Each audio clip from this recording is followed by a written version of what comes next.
What's up, party people? It's KeysDAN with RadioWhat.com, DJLittleRock.com, coming to you live and in living color from the Radio What studios. And this is my podcast, What Makes You Famous? It's an extension of the RadioWhat.com internet radio station that I've been running for quite some time. And if you need DJ services, where do I always send you? DJLittleRock.com. One more time. DJLittleRock.com. Check availability and get a free price quote, and maybe you can have me at your next event. You know I like to party with the people. The people need to be entertained. Are you not entertained? Let me entertain you. Today on the program, I have the multifaceted, the very funny Dave Yablecki. Yeah. Oh, you've heard that name. Oh, you might know that name. He's with Big Records. He's with DementedFunny.com. He's an interesting fellow, and I'm looking forward to talking to him, and I'm looking forward to letting you hear more about the amazing Dave Yablecki. So stick around. This week's shows, let's see. I have, maybe 2.5 public shows this weekend at the that you can come to. I'm at the Rab in Conway, Arkansas, my usual Friday night gig, the video dance party, karaoke jam. Yes, I said karaoke. You're the stars of the show.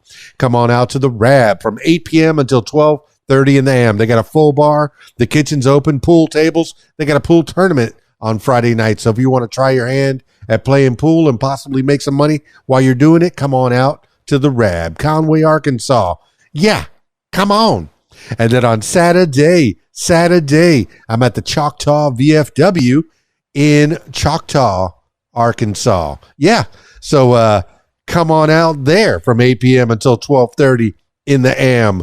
Always a good time. Full bar, kitchen. They got some food there. They got pool tables. They got a big, giant dance floor. And, of course, they got the stage. The stage is yours. The video dance party, karaoke jam at the Choctaw VFW. And then on Sunday, oh my goodness, it's in the afternoon. I know I don't have a lot of details on it yet because I just got booked for it. On Sunday afternoon, I'm at a park in Greenbrier, right on Greenbrier. So, find me on Facebook and I'll let you know more about I think it's Matthews Park in Greenbrier on Sunday afternoon. I'm doing a karaoke show, and I think they'll have a lot more entertainment there. It's all to celebrate the impending eclipse. And I found out that it's not just an eclipse. There's also all the planets are aligning. I hope that information that I got was right, because I saw a picture of all the planets aligning and a comet aligning as well. So I think it's pretty cool. That's why I think people are losing their minds a little bit, because all these planets are aligning and the moon is going to cover up the sun. And just craziness. Craziness, I tell you. All right. Speaking of craziness, let's get into it with Dave Yablecki, Mr. Demented Funny himself, Mr. Big Records World himself. I got him on Skype, so if you're listening to the audio version of this, I encourage you to check out the video version on my YouTube page, youtube.com/user/KeysDAN. Skyping Dave Yablecki now. You're looking good, Mr. Dave Yablecki. What's up, man? Not too much. Just, building my empire one brick at a time. Well, it looks like you've been doing it a long time, man. It's good to see you face to face. I know that we have, I don't know, I guess you got weekly meetings. You're part of the Big Record team. Amongst other things, you're a very, mysterious and diverse person at the same time. Because if I look up Dave Yablecki out there on the interwebs, I might find some of you, but a lot of you is promoting other people and telling jokes. A lot of jokes. Mr. Funny Man, Mr. Demented. Tell me about all that, man. Give the people an idea of who you are. Well, I've got 40+ years in sales and marketing and promotion. So, I try and use that to help others get ahead with whatever projects they're involved in. So, and I love doing it because I meet so many wonderful people like yourself and Mark and the rest of the Big Records team. So, and I use comedy as a way to kind of, de-stress and avoid a lot of the drama and politics that's out in this big bad world. Well, I found Mr. Business, Dave Yablecki, on LinkedIn. And yes, I guess if I have a LinkedIn, I don't know how to use a LinkedIn. It's out there. It's got a profile of me, but I see you're all about Mr. Business. I guess, is that a part of your life? You said 40 years worth. What did you do in business, Mr. Business? Well, I first started off in the early 80s as a financial planner. I was selling life insurance and financial products like RRSPs and tax sheltered programs and things like that. And then I did that for about 8 years, and then decided, I like the feel of being self-employed and being able to, if I want a raise, just go out and find some more clients and give myself a raise rather than depend on somebody else to decide what I'm worth. The 80s. The 80s are great, man. You're talking about Reaganomics, man. That's where I guess I was in high school when Reagan was in office, and I remember that being a financial planner, being in the savings and loan, being in anything, Wall Street, that was the thing to do. Money, money, money, money, money. And hey, like it or hate it, that was what I grew up with. That's where I became cognizant. I'm class of 86. I don't know where you are in falling in that. I guess you might be a little before me, but if you were already in the workforce back then, helping people to save money, control their money, make more money from money, that was the thing to do. It felt like when I was a kid. Class of 1977. 77. Okay. Yeah. So I worked up north, up in the Arctic right after high school for about 3 years with the Department of Fisheries and Oceans. So I was traveling all over the Arctic. So that was kind of cool. I got to experience a whole different world up there. It's totally different than down here in normal civilization. The Inuit people, they have just like a totally different philosophy. Nothing phases them. Whatever happens to them is okay. Right? They don't worry. They just shrug their shoulders. Okay, well, this happened. We'll deal with it and move on. Yeah, you said kind of cool, pun intended. I think the farther north you go, the more into the cold, the less you worry about anything else. Because I know Wisconsin people, Michigan people, very nice. Always, it happened. It's okay. Yeah, don't worry about it. It's okay. It's all right. And then Canada is notorious for being sweet, nice people in general. I know that there could be a-holes everywhere, and that's just a fact of human life. But for the most part, the more cold you are, I think you don't worry about much else. Just trying to get a little heat on your body. I don't know. That's just an observation. Yeah, you're absolutely right. Like way up north in the Arctic, I was at one point we were about 150 miles from the actual North Pole, and up there it's so cold that survival is the only thing that matters. Everything else is trivial by comparison. So I guess perhaps that's why they have that. The Inuit have that philosophy, because nothing else matters, because they have to deal with such a harsh environment. I mean, even in July when we were up there, on a good day, it was -10. No, right? Thank you. And I remember one day in particular, it went up to -5, and I was still cold, because I hadn't acclimated to the environment yet. But it was -5, and all the Inuits, they were stripped down almost naked because they were sweating. Well, I guess, what is it? So I can imagine.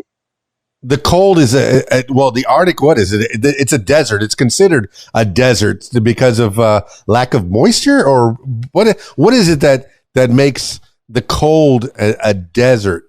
That makes what makes you sweat in the cold? Do you have an idea? Apparently, the Inuit have a physiology. They have a really remarkable physiology that their body generates additional fat cells as a means of insulation to help them cope with their environment, right? So they have such a high level of fat cells compared to Caucasian people that when temperatures get within 10 degrees of zero, their bodies are so used to cold that they can't deal with heat, and they start sweating because of the physiology that they've adapted to deal with the cold. It's amazing how fragile humans are so adaptable that we can live in the cold. Not me, not this human. This human is a Florida boy that got transplanted to Arkansas. That's far enough north. We get about 2 days of snow per year, and that's 2 days too many for this Florida boy, South Florida boy. I know I saw something, you spent some time maybe in Newport Richie at some point, but I know we're bouncing around. I kind of want to know, where did you start out? Have you always been in British Columbia? Was that where Dave Yablecki began? Where were you born? Well, I was born in Thunder Bay, Ontario. Back then it was known as Fort William and Port Arthur, but now it's amalgamated. It's now called Thunder Bay. It's in Northwest Ontario. Then we moved to Winnipeg, Manitoba when I was 3. I wanted to stay, but as a 3-year-old, you don't have much say in family matters. So I was forced to go with the rest of the family because I love Thunder Bay. But we moved to Winnipeg when I was 3, and I grew up there and then moved out to BC in I think 1994. Yeah, I moved out to the West Coast and stayed there for about 15 years. And then I moved out east to the East Coast, Nova Scotia, in Canada, lived there for about 3 years, got tired of that, and then moved back to British Columbia in 2018.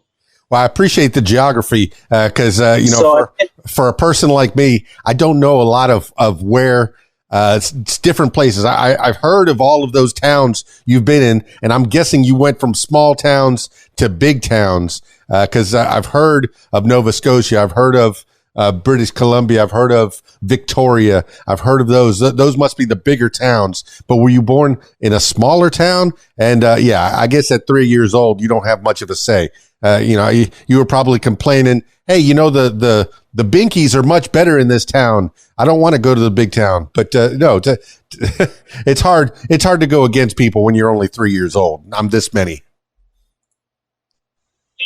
Yeah. I was overruled. So, but Thunder Bay has, I think the population's about 400,000.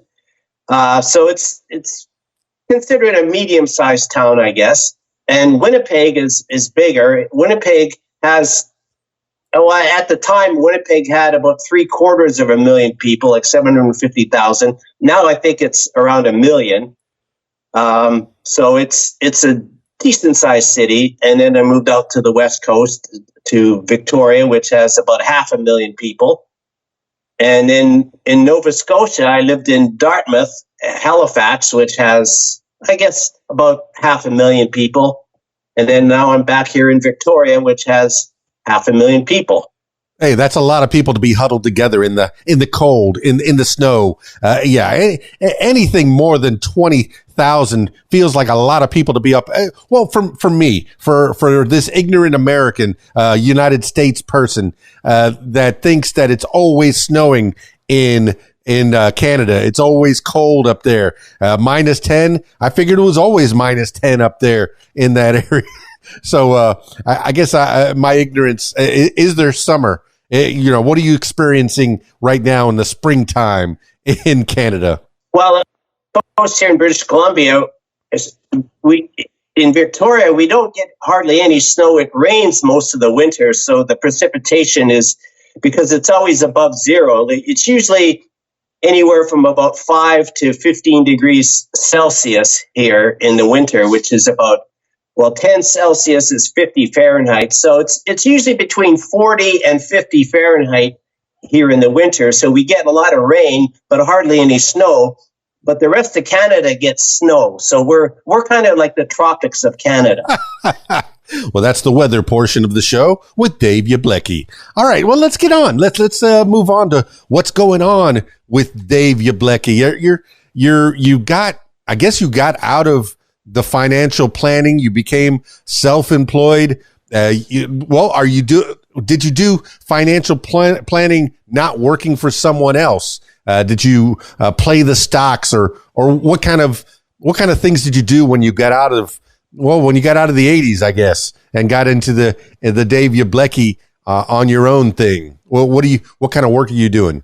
Well, after I left, I was working with Sun Life Insurance Company. They're a pretty big insurance company worldwide.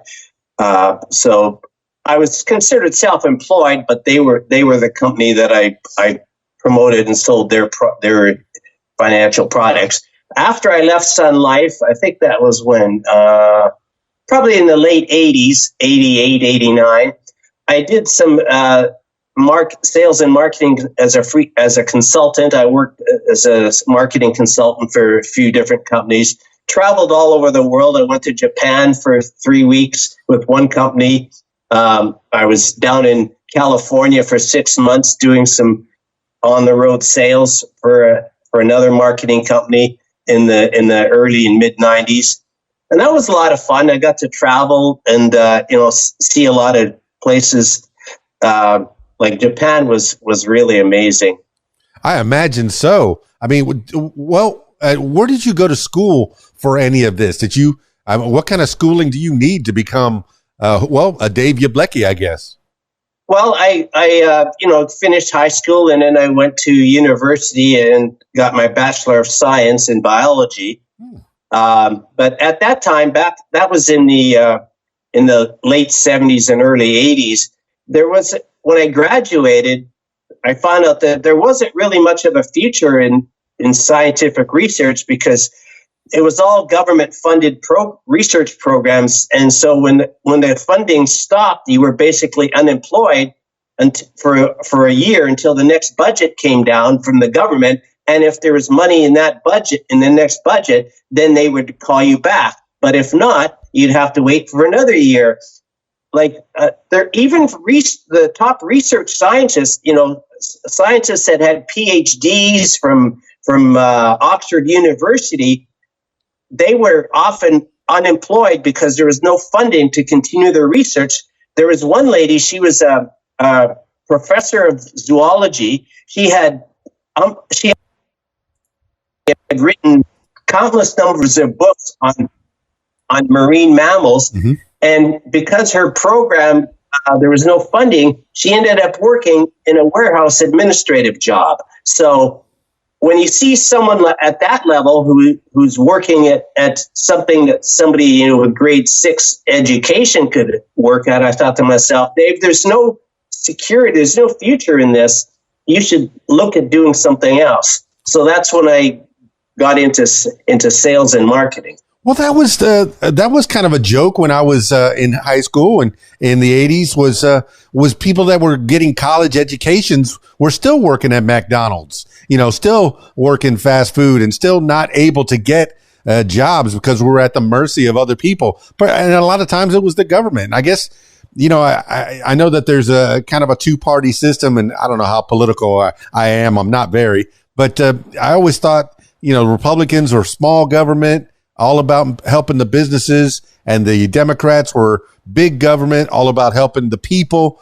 So you're helping people from one side or the other. Either you're helping the business and it trickle down economics, or you're helping the people directly, and you don't know what they're going to do with that money. Are they going to start a business? Are they going to just pay their rent? Or it's kind of hard to figure out. But man, I remember a lot of kids were going to college. I went to college and I graduated, and I really didn't have a lot of prospects, but thankfully I went into the communications and broadcasting, and I've been working in and out of radio for the longest time ever since then.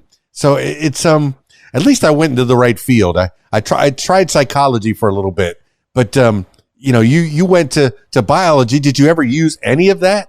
Oh yeah, the job I had up in the Arctic was, because I had a biology background, so that really helped. But like I was saying, there's just no security in that in that particular field because it's all dependent on government funding.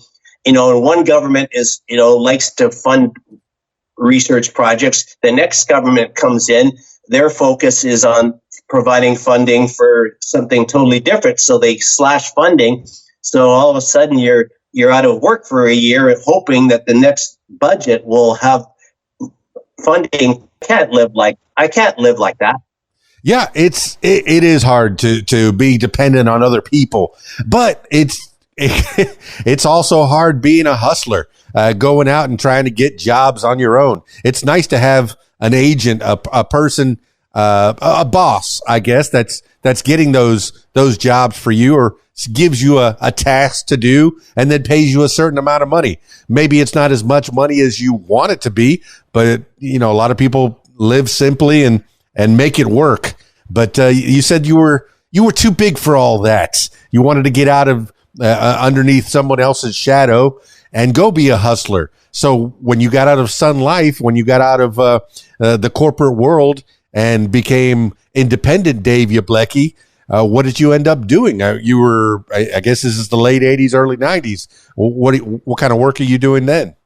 I was doing sales and marketing consulting with different companies, as I mentioned, which gave me the opportunity to go to Japan and travel throughout the United States. So that was fun.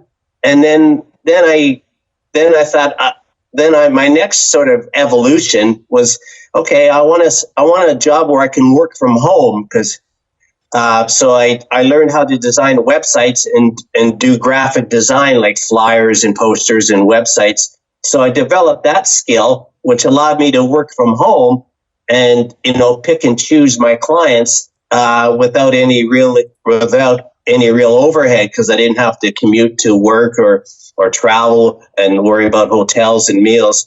I worked from the comfort of my home, and I've continued doing that to this day. Yeah, you were working from home before it was cool. With the pandemic that came around, everyone was trying to scramble and figure out how they can do their jobs from home. But you figured it out. You wake up, you get out of bed, you have your morning Joe, maybe a little breakfast, and you're at work. You're right in front of your laptop, computer, whatever, and you're already at your job. Yeah, and I wouldn't trade that freedom for anything in the world, because I call my own shots. I work when I want, with who I want, and where I want. And I don't have somebody telling me that, you have to do this or you have to call this person. So for me, it's been a challenge financially at times, but just having that freedom to not be under somebody else's control. And, for me, that's worth more than money. Yeah, and it is a hustle for sure. Trying to get job to job, even my DJ job, it's the same thing. Thankfully, in the beginning, when you're trying to become who you are, you're trying to convince people that you can do the job that they need to be done. My first wedding, my first job on the radio, I had to convince somebody, hey, I can do this. I can do this. I can do that job that you need me to do, and I can do it satisfactorily. And I can even do more than your expectations and give you more than you thought, more than you even bargained for, in a good way. But to convince people of that when you're first starting out. But thankfully, you had the business experience in your back pocket. You were already schooled, not just in higher education, but you already had school of life, life experience in the financial world. So getting people to take you seriously as an independent, how hard was that? It was a challenge like anything else. But, over the years, what I've learned is, and this was verified. I read an article in Success Magazine several years ago, and where they interviewed 25 of the richest entrepreneurs in the entire world. And they asked all of them, what is the single most important quality that a self-employed entrepreneur should have? And out of the 25, I think 21 or 22 of them said persistence. And persistence and passion, because if you have passion for what you do and you're persistent, you'll get to where you need to be. Because no matter what you do in life, whether it's DJing or financial planning or web design, there's always going to be challenges and roadblocks that pop up. That's life. But if you have the passion and the persistence, you'll find a way to get over or around those roadblocks, and you'll wind up down where you need to be. And it's important to look at it as a marathon. It's not a sprint, okay? It's a marathon. You got to pace yourself. And as long as you keep moving, forward, you'll get to the finish line. It's not a sprint. And if you try to sprint, you'll end up burning yourself out and creating a lot of unnecessary stress and drama, right? So it's important to kind of look at it in perspective as running a marathon. Just pace yourself. As long as you keep moving, you'll get to the finish line. It's that simple. I have to agree with you, Dave Yablecki. I've had sales jobs, and the best, I've always done the best sales work in businesses that I've appreciated the product. I believed in the product. I worked for Bally's Health and Fitness for about a year, and I was selling memberships to a gym. And since I believed in exercise and health and fitness, that was pretty easy to sell. The one thing that got to me was my conscience, is I was selling these memberships, and the people weren't showing up to the gym. So I kept calling them, "Hey, why aren't you showing up to the gym? You're paying for this membership." And it kind of got to my heart that sometimes people will buy these memberships, but nothing against Bally's Total Fitness. I don't even think that they're in business anymore, but it was easy to sell that because I believed in the product. I understand what you're saying. If you believe in the financial advice that you're giving, I mean, did you make any millionaires? Did you make yourself a millionaire? Did you give yourself good financial advice? I don't know. Oh my goodness. Yeah. Okay. Did you make yourself a millionaire? But, I made a really good living doing it. The important, one project or one case I worked on was there's these two brothers. They owned a big farming operation in southern Manitoba, and they wanted to leave the farm to their two sons. Okay, so when they passed away or if something happened to them, they wanted the farm to stay in their family. And but any time that if they sold them the farm, there'd be all kinds of tax implications and liabilities. But myself and another agent from Sun Life, we proposed with this arrangement where life insurance would provide the two sons with the money to buy the farm from the father's estate. And then, so life insurance was a tax-free way for them to pass the farm on to their sons without paying any taxes, because income tax or life insurance proceeds are totally non-taxable. See, that's interesting. So after we did this, go ahead. I'm sorry. Go ahead. After we did this, they were so appreciative and grateful that they invited us out to every year. They'd invite us out to their farm for a big Christmas dinner. So when you help people achieve their goals, you develop.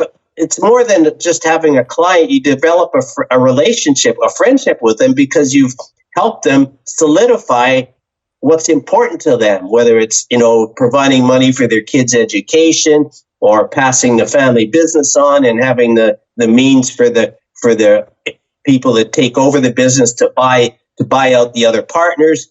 So you're helping them solve a complex problem and achieve their goals. And they look upon you as a friend for helping them achieve what's important to them.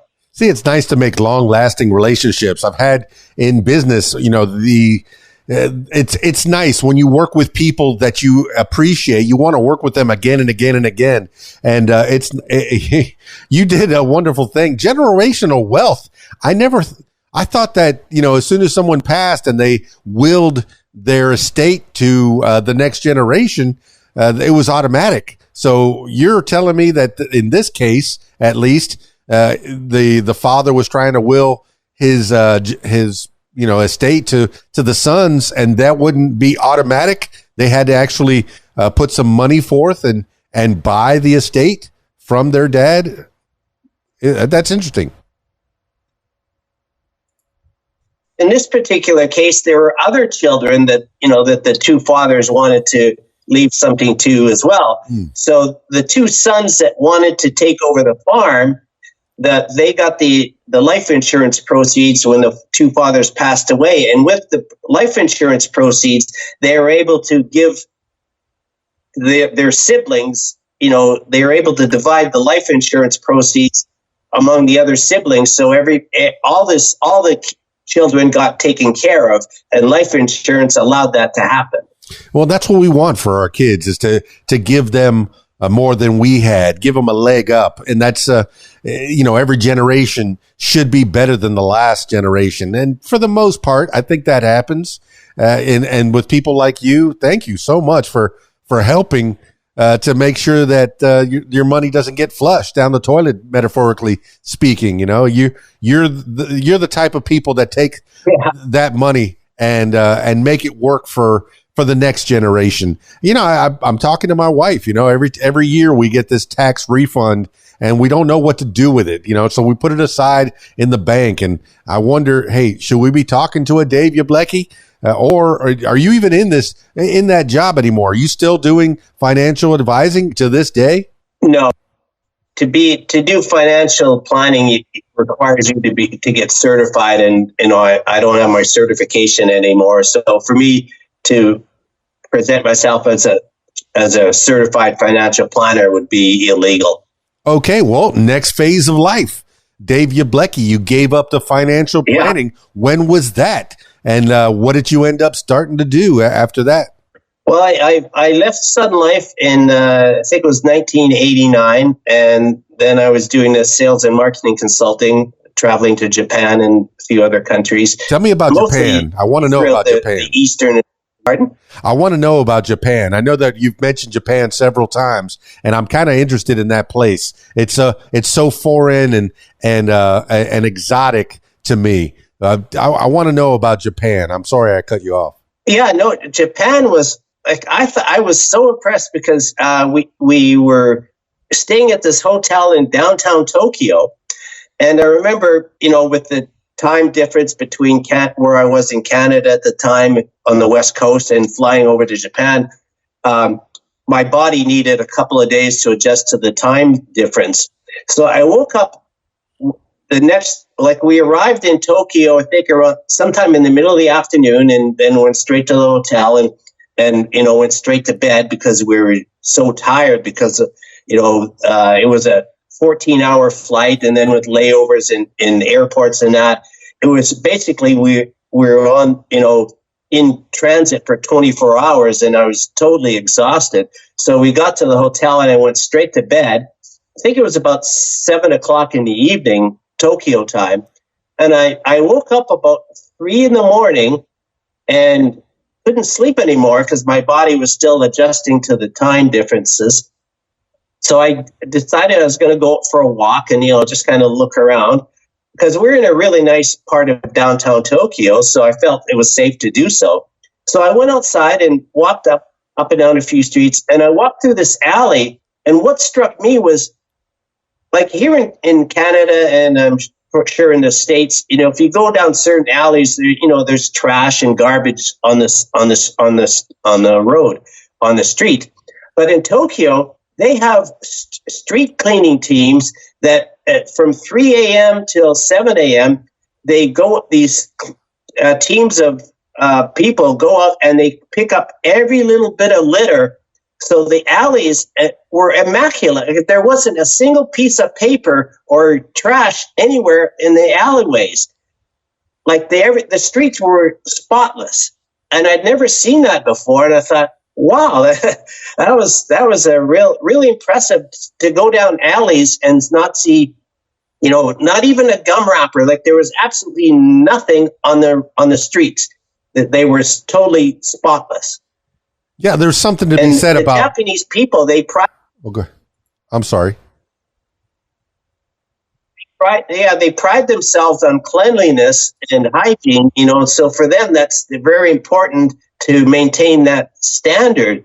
But, here in the Western part of the world, we don't prioritize it like they do. But there wasn't like a single gum wrapper or piece of paper or litter anywhere. Yeah, there's something to be said about. I found that to be absolutely amazing. There's something to be said about cleanliness. I know I worked at a hospital for a little while, and one of the doctors, he's a pretty funny guy, kind of like yourself. He said, I'm so glad that we have the cleaning staff, because the number one thing that people want in a hospital is a clean hospital. A proper diagnosis is probably, number 8 somewhere on the list of things that they want. But cleanliness, there's something to be said about it. See, you're talking about it all these years later, how clean things are. That's, you want your house to be tidy, whether you keep it clean, quote unquote. It's nice to have. I'm looking at, for people listening to the audio version of this, check out the video. You look at the walls behind you. They're clean. They're spotless. There's no smudges on those walls. Dave Yablecki, living clean. I like that. I like cleanliness. I like showering quite often, and taking care of your body and the house around you. Make sure that things are clean. I think one of my favorite sayings, and I can't remember who I can attribute to it. And I don't know if it has anything to do with this. It probably doesn't. But if we cleaned off our own front porches, if everyone cleaned their own front porches, the whole world would be tidy. Cleanliness, very important, very important. And I'm glad that you pointed that out about Tokyo, and that is millions of people keeping it together. That's great. Well, yeah, Tokyo, I think the population at that time, was, around 11 or 12 million people. It's the second biggest city in the entire world. And to go down the streets and not see a single piece of garbage anywhere is remarkable, that they can maintain that in a city that is that big. And the other thing that struck me most about Japan is the people there are so polite. When I'd walk down the streets, everybody, they would bow and say konnichiwa, which means good morning or good day. They were so polite and so focused on cleanliness and being polite. And that's part of their culture. And that really struck me, because, you don't experience that to that degree here in Canada or the United States. Like, people here are friendly, don't get me wrong, but you can walk down the streets of any big city in Canada or the States, and not every single person is going to bow and wish you good morning. That just doesn't happen, right? Over there, it's rude. If they don't do that, it's considered rude and impolite for them not to do that, and that they're brought up that way. Yeah, I lived in the Florida Keys, a very touristy part of the United States, and everyone says hello. I had to learn how to say hello and goodbye in 20 different languages. Konnichiwa, zongudu skarimasu. I don't know. That's some gibberish, I think, that I learned years ago. But then when I moved back into Miami, a much bigger city, millions more people, I was waving hello at people all the time, and people looked at me like I was a freak. But by the time you were done with the 3 weeks in Japan, were you bowing at people and saying konnichiwa the whole time? Did you end up taking some of that with you? A tour guide, and he advised us that when they bow and say konnichiwa, that it's considered respectful and polite to return. So yeah, I was bowing and saying konnichiwa to everybody and anybody. And then just as a sort of fun experiment, when I got back to Canada 3 weeks later, I tried doing that here, and people were looking at me like, what is wrong? What is your problem, dude? I can imagine Dave Yablecki going back to Canada, going back to your hometown there and saying konnichiwa, konnichiwa. Oh, you just came back from Japan. I get it.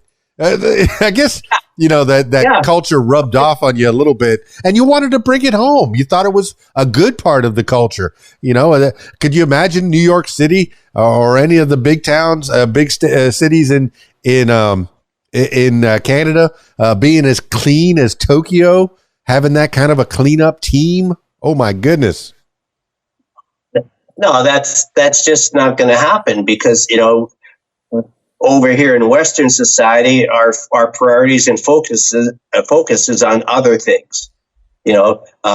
It's cleanliness to that level is not important to Western society. So we don't worry about, the streets are, reasonably clean, but not to the degree, like the Japanese people, like we would consider that when they're obsessed with cleanliness, that's how we would view it.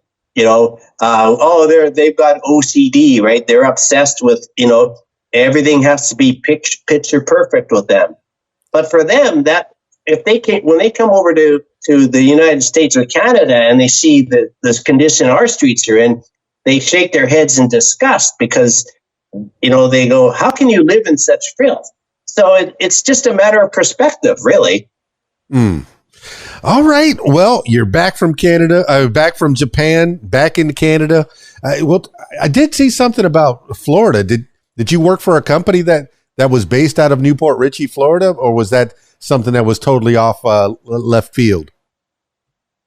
Well, I did go down to Florida doing some marketing consulting. The company I was with at the time, they had this really wonderful product. It was aqua massage bed. It was like a water bed with jacuzzi jets. So you would lie on this mattress filled with warm water, and there were jacuzzi jets in the base of the machine. And so you would lie on this warm water and get a massage while you're sleeping. And they had the exclusive worldwide rights for this product. So I traveled over to Japan and throughout the United States, selling exclusive territories to entrepreneurs that want, like, for example, somebody wanted exclusive rights for our product in Florida.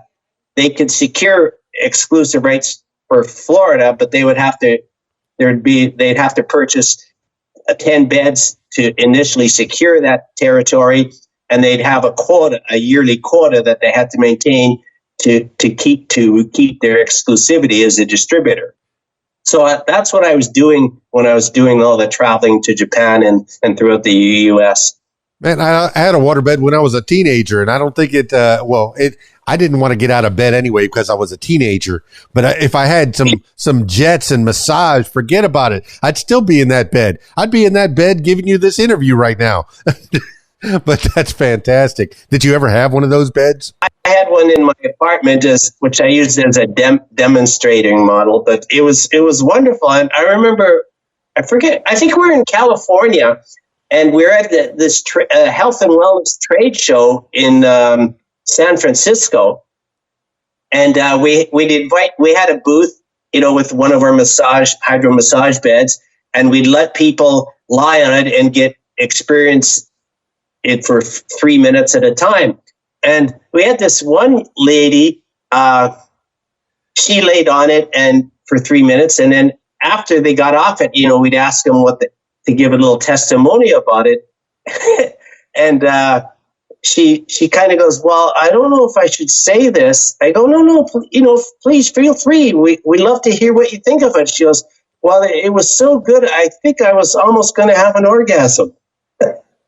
Yeah. And yeah. I thought, okay, well, maybe we can edit that part out. I don't think I'm going to edit this part out. No, this is probably the most interesting. A bed that can make you do things, feel things. Okay. All right. That's a good testimony. I think I'd sell a bunch of beds using that testimony. That's fantastic. Yeah. Well, I think our sales among women went up significantly after that testimonial. Believe that. All right. Well, I don't think I need to tell your audience why. No, correct. Yes. Now, well, let's go to the next phase of Dave Yablecki. Are you're out of selling water beds that make you feel certain kinds of things, but you're what are you doing next in your phase of life? And when is it? What year? Okay, then after that hydro massage project, I got into doing websites and graphic design, working from home, and that was probably in the early 2000s, 2003 onwards.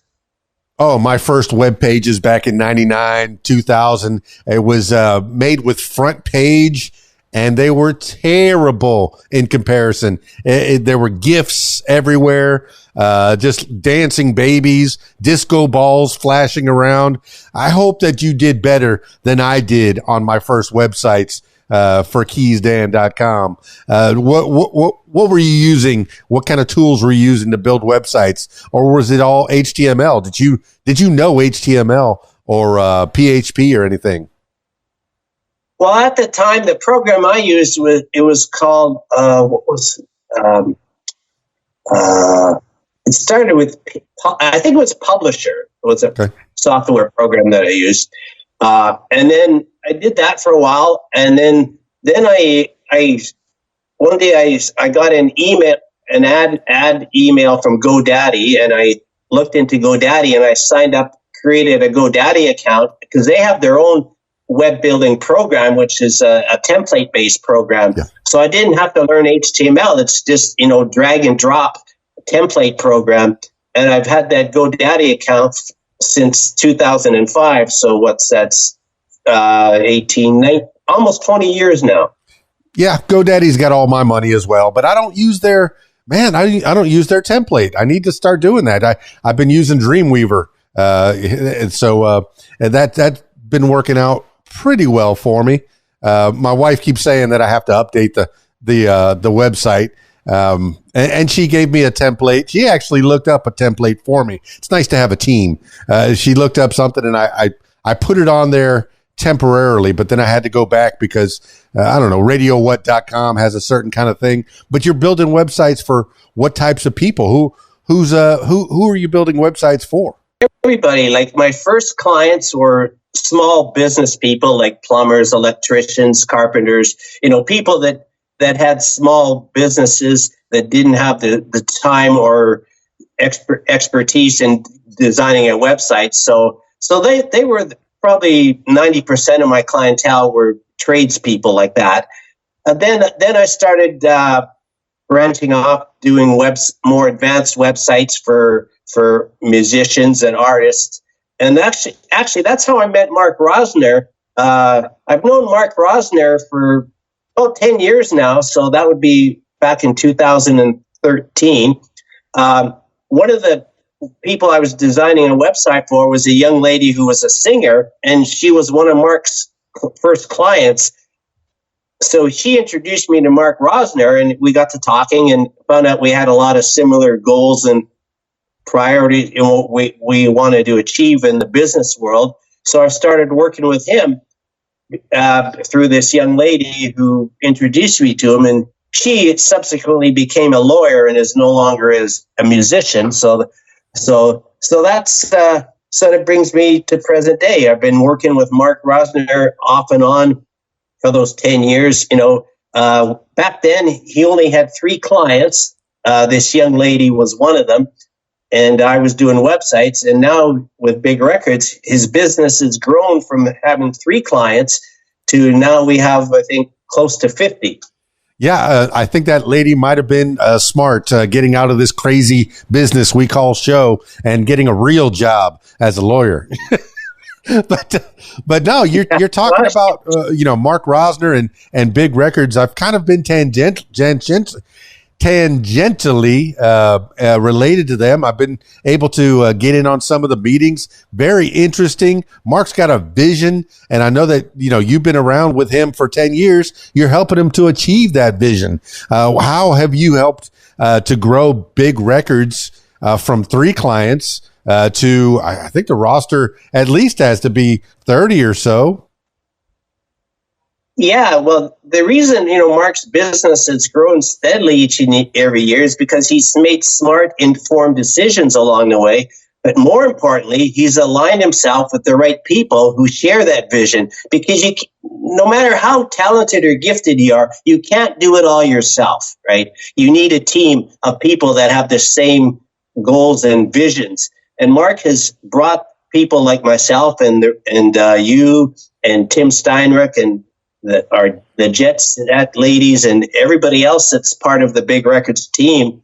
We all kind of want the same thing, to make life better and simpler for our artists. And by attracting people like that, if you bring the right people and make smart, informed decisions, your business will grow no matter what else you may do wrong. As long as you do those two things consistently and faithfully, your business will grow. And Mark is a living example of that. Yeah, I've had the privilege of talking to quite a few of the artists that Big Records represents and helps to push forward.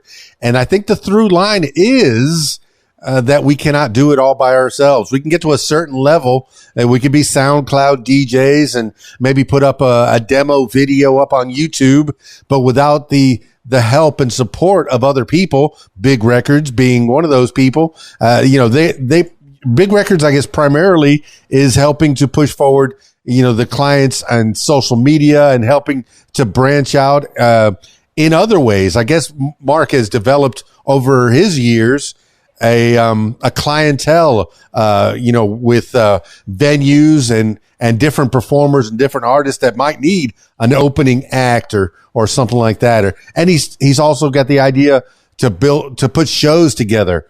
How are you helping out with that? And I do want to talk about the Demented Funny. I'm looking at the website in the left corner of my eye. I think we want to finish off with that. But tell me about how specifically are you helping to build Big Records? Are you building websites for people, or are you doing other things as well? Working with Mark on the Big Records, initially I designed the current website as you see it today.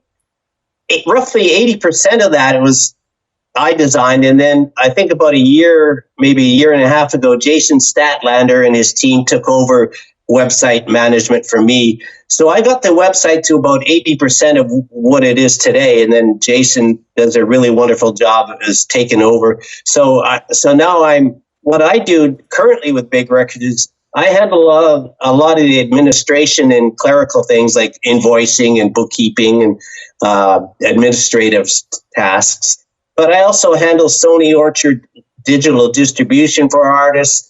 And we have a cash rewards discount program that we recently introduced, which is amazing.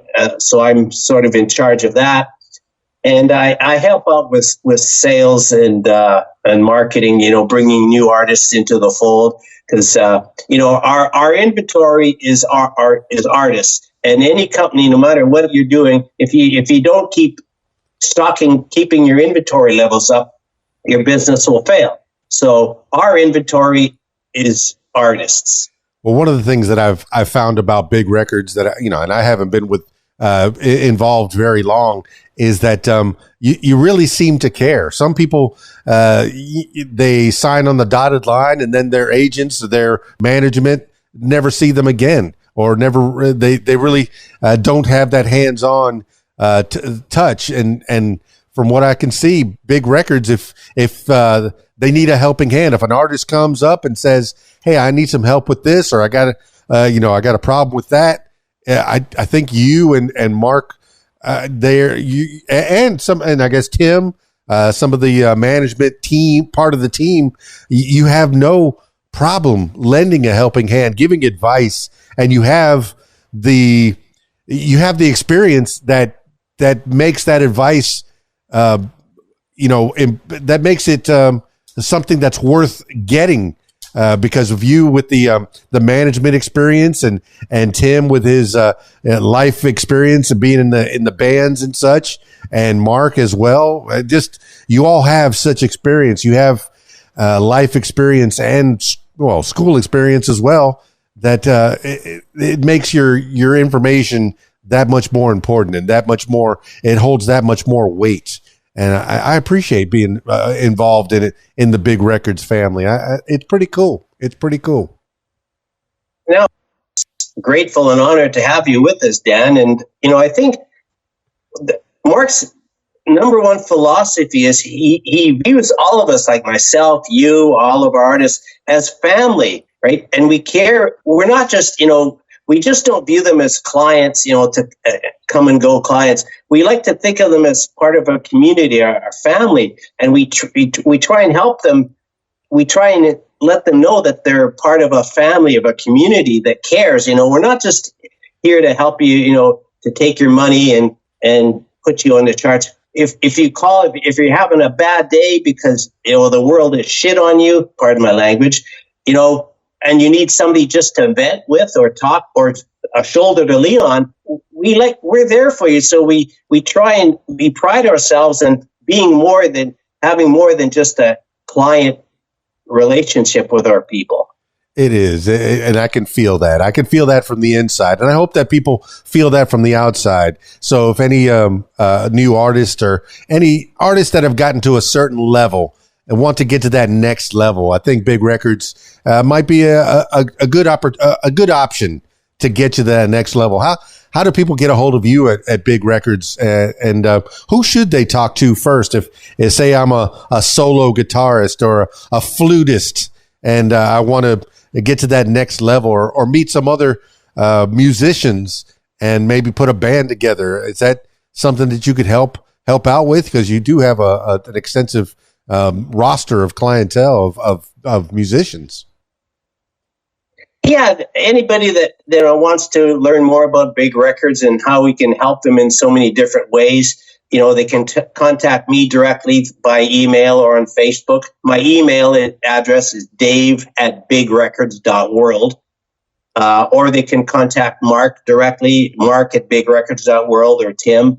We all of us, myself, Mark, Tim, we all have our first name at bigrecords.world. So anybody can reach out to any one of us for an initial contact, and we'll kind of find out if what they wanted, what they've done, where they're at today, and where they want to go. So we kind of past, present, and future, and then we say, okay, well, based on that, we have a lot of tools that can help you. Like if you want to focus on live gigs, we have a team of booking agents. If you need help with social media, we have social media gurus. If you need help with administrative stuff or invoicing or reviewing contracts, that's one of my skill set. That's part of my skill set. So we have a team of people that can help an artist in so many different ways. That, basically, Big Record, we're the vehicle, but the artist is behind the wheel. They go where they want to at the pace they go, decide where they want to go and how quickly they want to get there. We just provide them the vehicle. Just the fact that you use Dave, the first name Dave, rather than Mr. Yablecki, it makes it inviting. It makes it more personal. It gives you that instant feeling of, oh, these are some people that I can really get to know. So, you invite people to call you Dave rather than Mr. Yablecki, but I like that. I like that a lot. Well, I learned that from my sales background because, if you're talking to people in a first name, it creates more of an intimate relation, a friendship, because we had some artists, from Eastern Europe and Asia, when they first contacted me, they were calling me Mr. Dave or Mr. Yablecki. And I said, don't call me that because it feels so cold and impersonal. Call me Dave, or call me, my nickname is Dastardly Dave. Call me Dave or call me Dastardly Dave, but please don't be so formal. I want to develop a friendship with you first. And then from that friendship, if I can help you, great. But let's develop a relationship based on friendship and mutual respect, and then we can build on that. All right, that's bigrecords.world, and that's how people can be helped to get to that next level. Now, another website that you've worked on, dementedfunny.godaddysites.com. What is that all about, Mr. Funny Man, Mr. Jokes? Well, actually, the that's the long link or URL for it. The shorter one is dementedfunny.com. Okay. So people can type in Demented Funny, all one word, dementedfunny.com, and that'll go redirect to the GoDaddy, the longer site. And I created that just as a little side project because I found, especially in today's world, there's so much animosity and division in the world, because of politics and religion. People are so angry and divided. And I thought, if I can give somebody, somewhere they can go and have a laugh, maybe put a smile on their face, and just to get a break from all the drama and politics and stress that's out in the big bad world, if I can make people's day a little bit brighter by putting a smile on their face, that's what I want. I want people to remember me as my legacy is, well, Dave, what Dave did, helped me through a rough patch in my life. And if I get remembered that way, then for me, that's wonderful. It is wonderful, man, to make people laugh, put a smile on your face. In the video background, I made sure I put smiles up there because you make me happy, Dave Yablecki. You make people happy, Dave Yablecki, not just in their business world, but in their personal world as well. I hope you have happiness. Do you have happiness, Dave Yablecki? Absolutely. I mean, I'm doing what I love. I'm working with people that are absolutely amazing, who have, the same vision and outlook on life. So for me, this is my dream, right? I'm living the dream. For me, working with Big Records, it's not work. It's playtime, right? So I'll work, I get up when I want. I'm often up till like 3 or 4 in the morning, and I like to get my 8 hours sleep. So I'm rarely not much good for anything before 12 noon, but from noon onwards, I get to interact with amazing people like yourself and Mark and Tim and Jenny and Lisa and everybody else with Big Records, and some amazingly talented artists that just need a little help and, being pointed in the right direction or providing a skill set that they don't have. Because the most important thing for a musician, and I stress this to all artists out there, don't try to do it all yourself. Your skill and passion lies in writing and creating music. That's what you should focus on. Leave all the, contracts and the administrative stuff and the social media. Leave that to somebody else. So, because if you try and do it all yourself, you'll burn out and you'll crash and burn. I had a good friend a few years ago. His name was Dirk. He had a really talented tribute band, and but he was the lead singer, and he also worked as their business manager. So he was getting them gigs, maintaining their website, making sure they got paid after they did a gig, booking their travel arrangements. And he was doing all the artist stuff as a singer and guitarist, but he's also burning him out mentally. And the band, one day they took him aside and said, Dirk, what are you doing, man? When you get up on stage, you're so burnt out from dealing with all the drama and politics of the business end of it. Your performances are really starting to suck, right? So they arrested the band, so they staged a mini coup, and they told him, you can't be a business manager anymore. It's killing you. It's killing the band. You need to stop. You need to pass that part of the business on to somebody else. And so he did. And, then the band they got back on track, and his energy levels and passion for the business got back up to what it used to be. And but the band was able to self-correct themselves because they saw what was happening with Dirk. So I tell artists, don't be a Dirk. Don't try and do it all yourself. You need somebody to collect money from your last gig that the casino owner hasn't paid you. Let us deal with that, right? You just go on writing and recording. Don't worry about all the behind the scenes stuff because that's going to mentally kill you. And that's the new t-shirt on bigrecords.world is don't be a Dirk. That's fantastic, man. That's going to be a little inside joke. What's that? Yeah, don't be a dirt. All big records. Yeah, I mean that's going to be a little inside joke for the people that have watched this particular podcast. All right, my man, I don't like to stretch these things too long. Let's wind this thing down. I don't want this to be the last time that we talk. As time progresses, if you want to come back on and talk about other things, I'm so happy that I get some of the fine artists out of Big Records. They've been through this podcast. They've been right on that screen, right next to me, right there. And where you are, and I'm happy about that. But do you want to give more shout outs to people that have helped you along the way, or have you done that with the Big Records and with other? I mean, are there other people that you need to thank? No, I just want to give a big shout out and thank you to all our Big Records team members: Mark, Tim, Jason, Lisa, Eileen, Tara, yourself, Paul Linney, Michael Rose, Michael Bate, and to all our artists, too numerous to mention. We love you guys, and we wouldn't be here if it wasn't for you. You guys help us get to where we need to be. So it's important to us to return a favor and help you, because without you, we're nothing.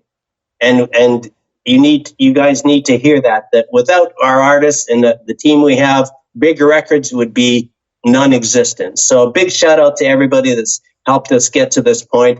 And as long as we keep doing what we're doing, we'll get to the finish line. It won't be tomorrow, next week, next month, but we'll get there. It's persistence and passion.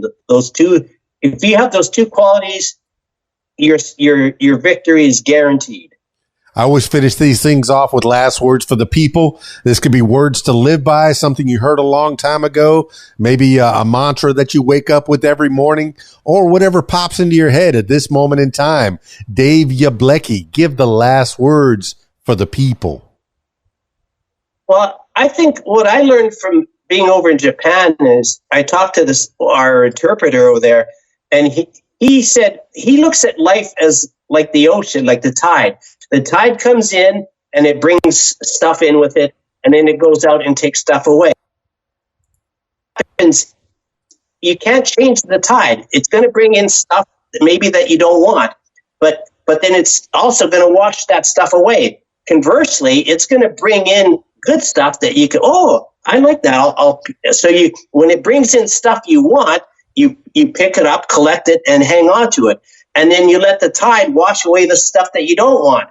So I think if you look at life that way, is just every day is like the tide comes in and it goes out, and it brings opportunities in and it washes bad stuff away. So but you can't change that. It's going to happen. So if you try and fight the tide or change it, you can't. It's impossible. And you just stress yourself out unnecessarily trying to achieve something that'll never happen.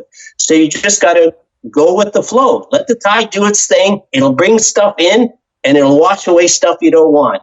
And I think if you look at life that way, you'll be a lot happier and more at peace with yourself. Well, there you have it, party people. Dave Yablecki. Man, what a cool dude. And he's got a lot of experience in a lot of different fields. He can help you. If you need help, he can help you. And not just financially or business-wise. He can also make you laugh. Check out DementedFunny.com. It's curated. It's all sectioned off. There's animal comedy, human comedy, parody songs, man, myth, or legend. And it's all, man, it's meme after meme after meme to make you laugh, to give you the funny.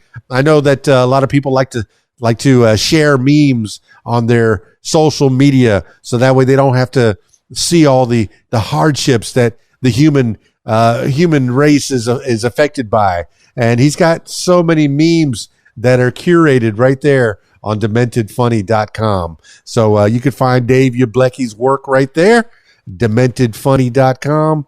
And also, if you need some help to get to the next level, creative-wise, being a musician, I guess anything in the entertainment world. I think they're branching out to other types of entertainers. You don't have to only play instruments.